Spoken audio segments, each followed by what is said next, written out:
Voilà. Donc, je vous ai parlé des 4 formes anatomocliniques, du diagnostic, de ce qu'on appelle les formes anatomocliniques, c'est-à-dire les formes cliniques, d'accord? Et maintenant, on arrive aux complications des ces angines. Pourquoi c'est important à comprendre? C'est juste pour savoir qu'une angine mal traitée, ça peut très mal tourner, d'accord? Donc, si elle est traitée à tort, de manière abusive, ça ne sert à rien. Premièrement, vous la traitez pour rien, vous faites dépenser de l'argent, enfin, c'est une faute médicale.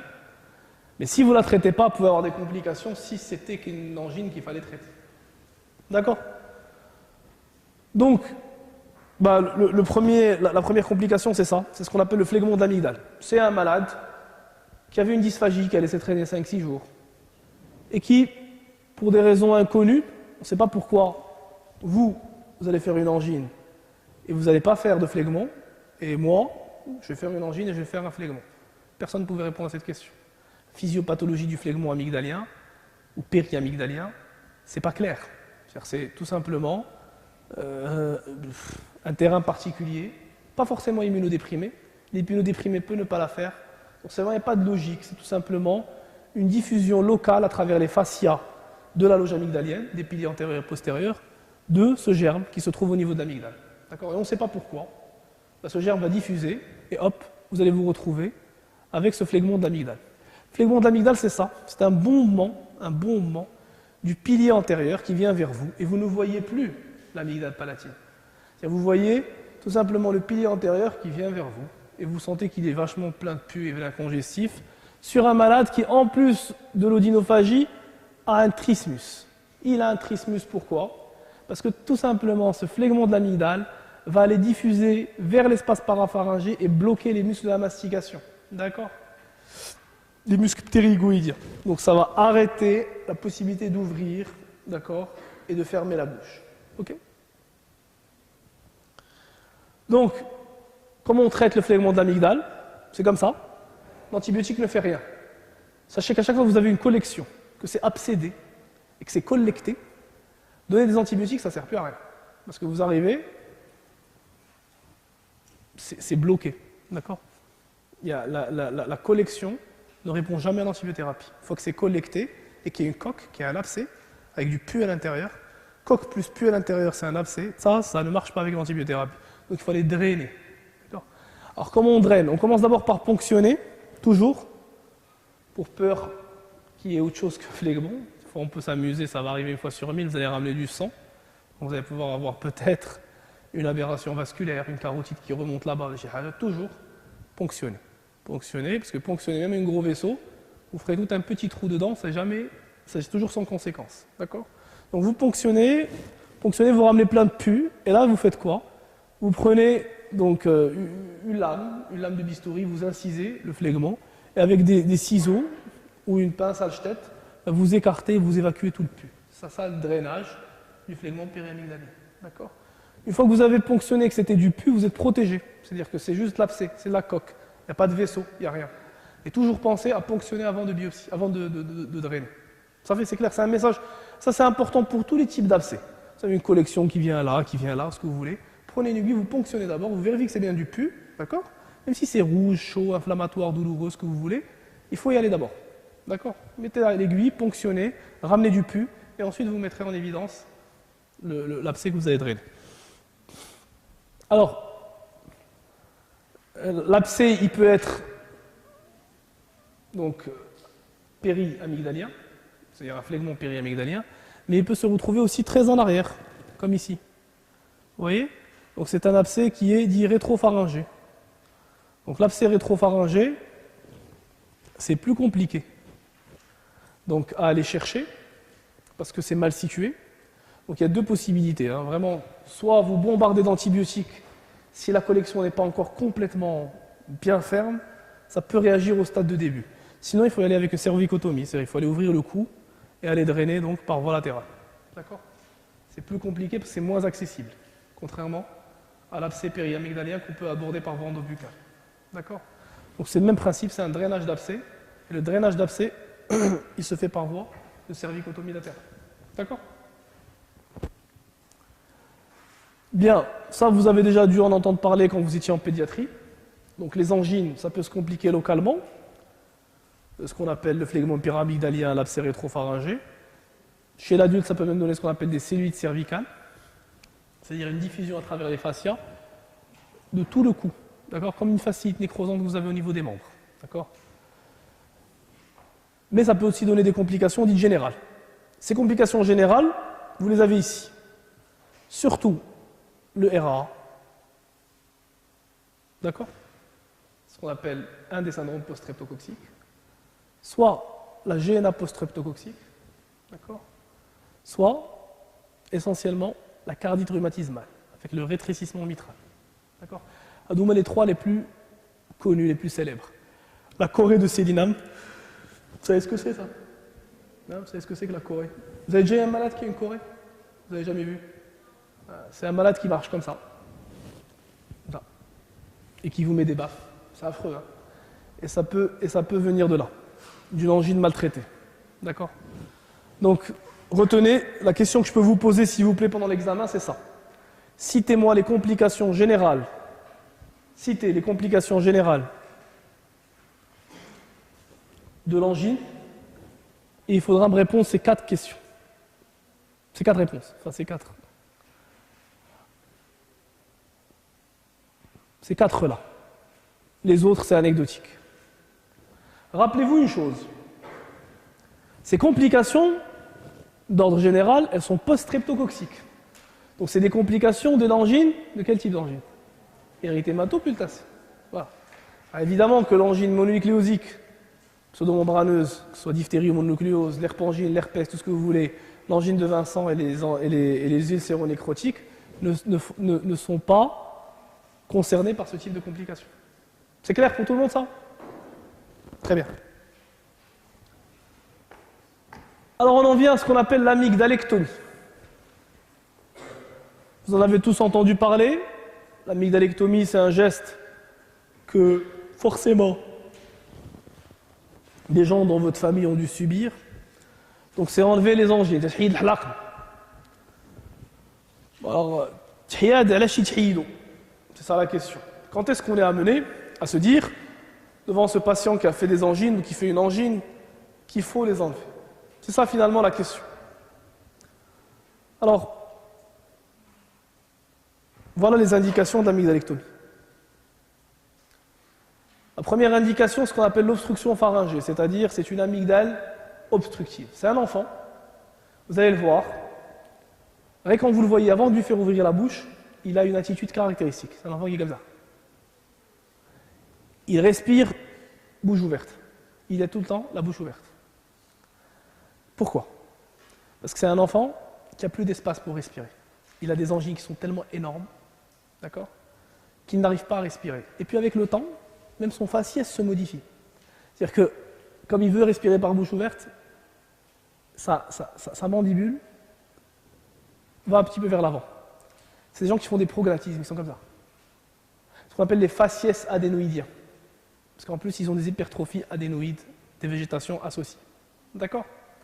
Donc ces gens-là, ces enfants-là, c'est des enfants qui ont un double problème. Premièrement, ils ne respirent pas. Donc ils ne dorment pas. Ou ils dorment très mal. Alors ils dorment très mal. Pourquoi ils dorment très mal? Parce que non seulement ils ne respirent pas la journée, mais ils dorment très mal parce que quand vous dormez, vous êtes en position de décubitus dorsale, eh ben, la base de langue, si vous voulez, elle recule.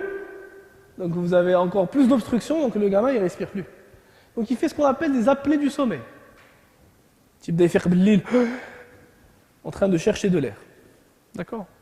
Et c'est quoi le problème de ce genre d'enfant?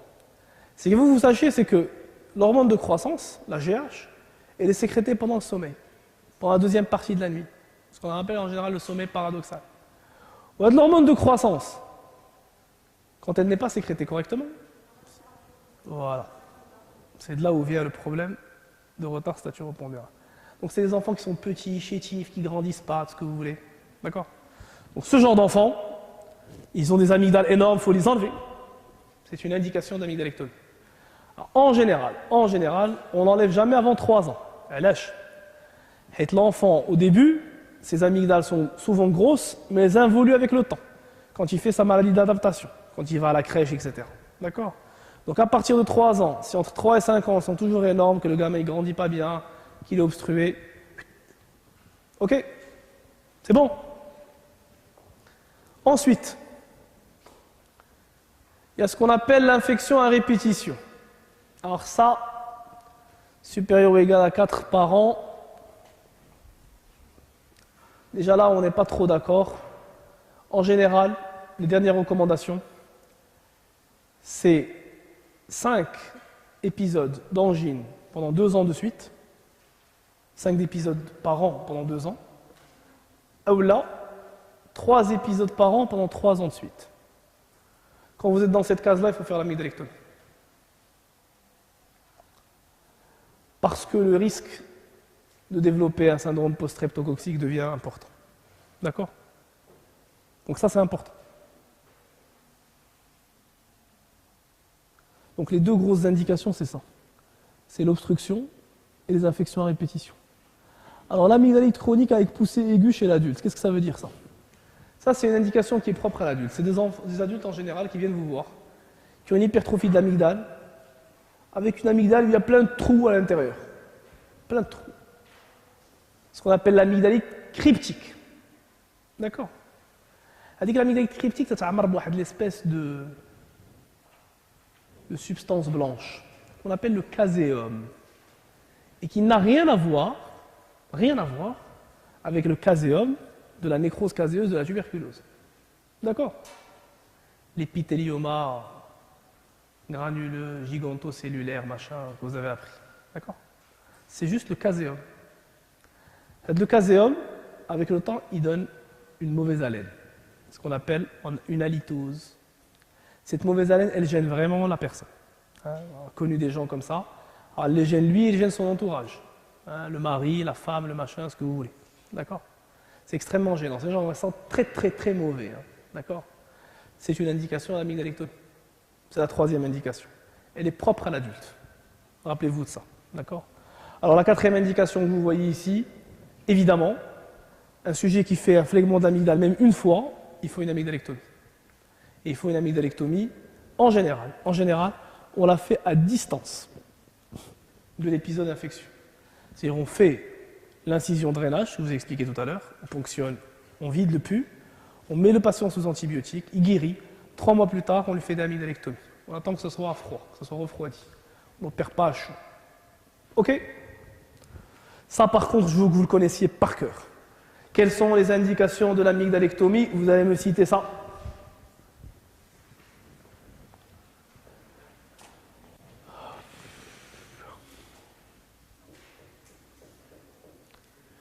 Les contre-indications, c'est pas important pour vous.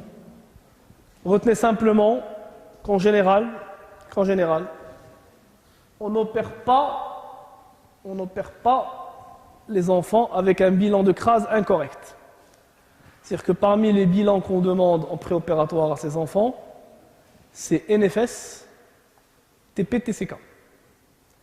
TP-TCK parce qu'on veut voir que l'hémostase se fait correctement. Par exemple, un enfant qui a un TCA allongé, on va penser à un hémophile ou un truc comme ça, ou un TP qui est bas pour une raison ou pour une autre. En général, on fait vachement gaffe à l'opérer. Alors là, on le bourre ses machins avant la chirurgie, on lui met ses facteurs 7, ses facteurs ce que vous voulez, mais on ne l'opère pas avec un trouble de la crase. C'est une intervention qui saigne. Il y a beaucoup de saignements. Quand je vous ai expliqué tout à l'heure, je ne vous ai pas bourré la tête, parce qu'il y a juste le hawaïj. Il y a 2 piliers, il y a l'amygdale, je veux enlever l'amygdale, ou qu'il y a des gros vaisseaux. C'est-à-dire que c'est une intervention qui saigne. Retenez ça, ça saigne. L'amygdale, ça saigne. D'accord? L'amygdalectomie, ça saigne. Alors, la technique d'amygdalectomie. La technique chirurgicale que j'ai appris quand j'étais résident, c'était ça. Ça ne doit pas se faire. Ça s'appelle le slooder. Le slooder, c'est un instrument. C'est un instrument, une pince, un pistolet. Et au bout, il y a la lame, fait de lasso. Un rond, un trou. Ce qu'on faisait, c'est terrible. Hein, c'est des enfants qu'on opérait avec une petite anesthésie locale qu'on appelle le fluotane, qui est un truc absolument horrible qui ne doit plus exister. L'enfant est un peu sédaté, on prend ce pistolet, on charge l'amygdale avec le lasso, on ferme dessus, et une fois qu'elle est guillotinée, c'est-à-dire vous avez l'amygdale qui est guillotinée, d'accord? Et bien on l'arrache. C'est comme ça qu'on a appris à faire les amygdales. Achia la mafrash. Ou à part le service d'ORL à Rabat qui le fait encore, mais ça doit plus se faire. On ne fait pas d'amygdalectomie au Studer. C'est un instrument dangereux. Pourquoi? Parce que c'est des malades qui ne sont même pas intubés. Et donc les voies aériennes ne sont pas protégées. C'est-à-dire que c'est des malades, si jamais vous voulez les opérer, vous vous retrouvez à faire quoi? À ce que peut-être l'amygdale que tu vas enlever, si elle t'échappe, elle tombe dans la trachée de l'enfant. Et l'enfant s'étouffe. D'accord? Donc c'est n'importe quoi. Chose qui ne doit plus exister. Donc maintenant, ce qu'on fait, c'est ça. Ce qu'on appelle la dissection chirurgicale. Le laser et la coblation, vous oubliez, ça ne se fait pas. Parce que c'est cher. Ça n'existe pas au Maroc, ça ne sert à rien. Le top, c'est ça. C'est la dissection chirurgicale. Alors c'est quoi la dissection chirurgicale? C'est un malade qui est sous anesthésie générale avec une intubation, bien sûr, qu'il faut faire. Et qu'est-ce qu'on fait? Tout simplement, l'amygdale, on va la sortir de sa loge avec une dissection. Avec une dissection soigneuse, en faisant l'hémostase à chaque fois des petits vaisseaux. Car comme je vous ai expliqué, ça saigne. D'accord? Donc on fait une petite hémostase, très douce, de la région amygdalienne. Et voilà. Ce qui est important, c'est ça. Ah, ça, je veux absolument que vous reteniez ça, c'est fondamental. La technique chirurgicale, c'est pas pour vous. Si je faisais un cours pour les résidents, j'aurais diffusé une vidéo pour expliquer comment on opère exactement. Et moi, ce qui est important pour moi, c'est ça. C'est la surveillance post-opératoire. Qu'est-ce que ça veut dire, la surveillance post-opératoire? C'est des malades, vous allez les opérer. Ils peuvent saigner. Très bien. Alors, ils peuvent saigner tout de suite, comme à distance. C'est ça ce qui est très important. Alors, comment? Exactement. Alors, pourquoi il l'évite? Il l'évite pour deux raisons. La première, c'est que quand vous l'opérez, l'enfant, il peut vous saigner dans les 24 heures. Mais ça, à la limite, ce n'est pas très grave. Parce qu'il est encore hospitalisé, vous êtes chez vous, il saigne. En général, c'est rarement un saignement cataclysmique avant que vous ayez tapé la carotide. Mais souvent, c'est des petites artérioles, comme la pharyngienne ascendante. D'accord? Enfin, une branche de la pharyngienne ascendante, ou de la palatine descendante. Enfin, bref, c'est des petites artères. Quand vous les avez touchées ou que vous n'avez pas fait une très bonne hémostase, l'enfant peut saigner dans les 24 premières heures. C'est ce qu'on appelle un saignement précoce de l'amygdalectomie. Parce que le saignement précoce, en général, vous êtes là pour le surveiller. Bien. Le malade, il est sorti. Il peut ressaigner une semaine plus tard. Lâche. Il ne saignera jamais à J3, J4, J5, jamais. Il saignera soit entre le moment où vous l'avez opéré et 24 heures, et après il se fait, sauf si c'est un malade qui a des troubles de l'hémostase, ça il ne fallait pas l'opérer au départ. D'accord? Après ce qui se passe, c'est que le malade fait ce qu'on appelle un clou hémostatique, c'est-à-dire que la paroi ici, elle devient blanche. Le pilier postérieur devient blanc, comme comme une grosse brûlure. Vous voyez ce que je veux dire? Comme une grosse brûlure que vous avez fait, c'est tout blanc. Ça, au bout d'une semaine, ça finit par tomber. Pas la croûte, qui finit par tomber. Ce qu'on appelle la chute d'Escar. Cette chute d'Escar, elle est responsable d'un ressaignement. Ou avec le ressaignement, c'est un truc qui emmerde vraiment les chirurgiens. Pourquoi?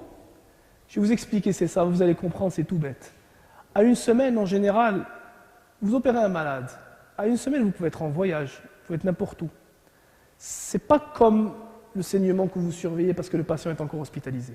Alors, un chirurgien qui fait tout le temps des amygdales, toujours il faut qu'il soit là à J1 et à J7, J8, si vous voulez. D'accord? Donc, c'est extrêmement astreignant, la chirurgie de l'amygdale. D'accord? Ça va saigner une fois sur 100. Ça n'arrive pas tout le temps que ça saigne. Mais avec le malade qui va saigner, c'est quelque chose qui va vraiment vous pourrir la vie. D'accord? Donc, comme vous disait votre collègue, il y a beaucoup de gens qui n'aiment pas cette intervention pour ça. Parce que c'est une intervention peut-être la seule de l'otorino, c'est la seule, qui vous contraint à ça. Parce que quand vous opérez tout le reste, chirurgie thyroïdienne, larynx, ce que vous voulez, une fois que vous êtes passé la période de l'hémostase, c'est-à-dire 2-3 jours de l'hospitalisation, le malade n'est plus en possibilité de saigner. D'accord? Les hématomes, etc., c'est quelque chose qui se fait dans l'immédiat. Là, c'est un peu particulier. D'accord? Il y a des amygdales en particulier chez l'adulte, qui peuvent saigner jusqu'à 15 jours à 3 semaines du geste chirurgical. Ça m'est déjà arrivé pour une patiente, je n'oublierai jamais. Je l'ai opérée. 3 semaines après, elle m'appelle sur mon portable pour me dire je saigne. Je dis foutez de moi, c'est impossible. Et elle a débat. C'est pas écrit dans les livres ce truc en plus. Hein. Parce qu'en général, on dit entre J8 et J12. Elle est venue à ma consultation, c'était. Ça giclait. Hein. Donc il a fallu la reprendre. Donc sachez simplement que c'est un geste qui peut mal tourner par l'hémorragie. D'accord ? Et pour prévenir ça, il y a un truc très important, c'est qu'après amygdalectomie, on met les malades sous un régime particulier. Ce qu'on appelle le régime amygdale. Ce régime amygdale, il est fait que de produits froids et liquides. C'est-à-dire on demande au patient que pendant 10 à 14 jours, il ne va manger que du liquide et du froid. Ça veut dire quoi ? C'est que de la purée, mais froide, que des jus, que des glaces, la glace c'est très bien, que des trucs froids, etc. Pas de solide, parce que ça accroche, ça peut faire saigner, et pas d'alimentation chaude, alors le thé, le machin, etc. Parce que c'est quelque chose qui peut irriter l'oropharynx, c'est faire saigner et faire chuter ses escarres. D'accord ? Donc ça c'est important. Et ce qui est important pour moi, c'est ça. Que vous reteniez ça. Les indications et ça. Alors, l'inhalation de corps étranger, c'est uniquement si ça a été mal fait et qu'il n'y a pas été intubé. Les troubles vocaux et l'infection post-op, mais c'est surtout ça que je veux. Si je vous demande quelque chose par rapport à ça, je vous dirai quelle est la complication majeure de l'amygdalectomie. Si vous ne me répondez pas hémorragie, je vais vraiment m'énerver. Ça fait, je pense que tout le monde qui est venu à ce cours saura répondre. Oui ou non ? Très bien. C'est ce que je vous ai dit là, les conseils hygiéno-diététiques. Et voilà. Donc voilà, moi j'ai fait le tour de la question. Je vous ai donné les questions à retenir et celles que je vous poserai. Je pense que tout le monde ici est sorti en comprenant ce cours. Oui ou non ? Très bien. Et je vous remercie.